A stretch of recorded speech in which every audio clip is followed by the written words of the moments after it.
dating Vice Squad leader ng Communist Terrorist Group na may nakabimbing warrant of arrest para sa iba't ibang kaso ng pagpatay.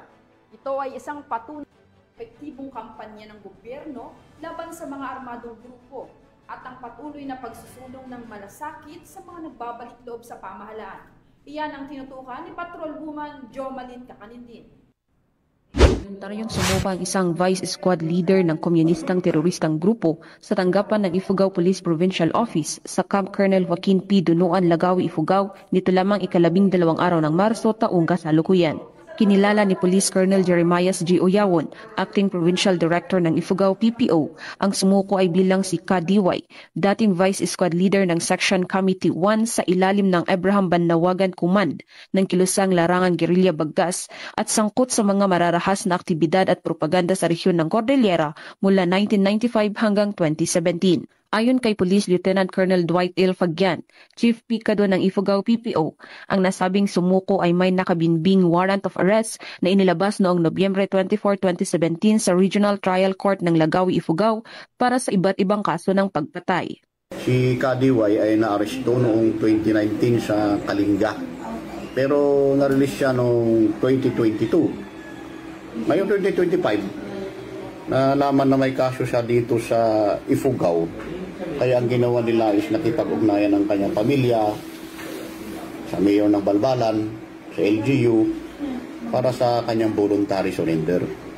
So noong March 12, nag-surrender nga siya dito sa atin dahil sa ang kaso niya is nasa Asipulo. Ganda rin na yung pakikipag-ugnayan ng police at saka LGU at saka mga mamamayan natin na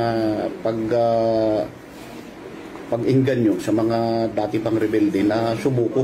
Sa ngayon, okay naman na ang ating si Kadiway, at least is maharap na yung mga kaso niya at nawa ay pagkatapos nito ay babalik na sa atin na maayos ang kanyang pamumuhay sa kanyang pag-surrender. Ang matagumpay na pagsuko ay bunga ng puspusang pagsisikap ng Asipulo Municipal Police Station, katuwang ang Ifugao PPO, Kalinga PPO at iba pang ahensya ng pambansang pulisya. Matapos basahan ng kanyang karapatan sa wikang kanyang naiintindihan, ang sumuko ay dumaan sa tamang dokumentasyon at proseso at kasalukuyang nasa kustudiya ng Asipulo Municipal Police Station. Samantala, hinimok naman ni Police Colonel Oyawon ang mga natitira pang miyembro ng CTG na sumuko na sa pamahalaan dahil bukas ang tanggapan ng Ifugao Police Provincial Office para sa mga gustong magbagong buhay at yakapin ang kapayapaan. Hinihikayat din niya na ang bawat mamamayan ay makipagtulungan sa pambansang pulisya upang mapanatili ang kapayapaan at kaligtasan ng buong lalawigan. Mula dito sa rehiyon ng Cordillera, ako ang iyong PNN correspondent, Patrolwoman Jomalyn Cacanindin, alagad ng batas, tagataguyod ng Balitang Pulis. Maraming salamat, Patrolwoman Jomalyn Cacanindin.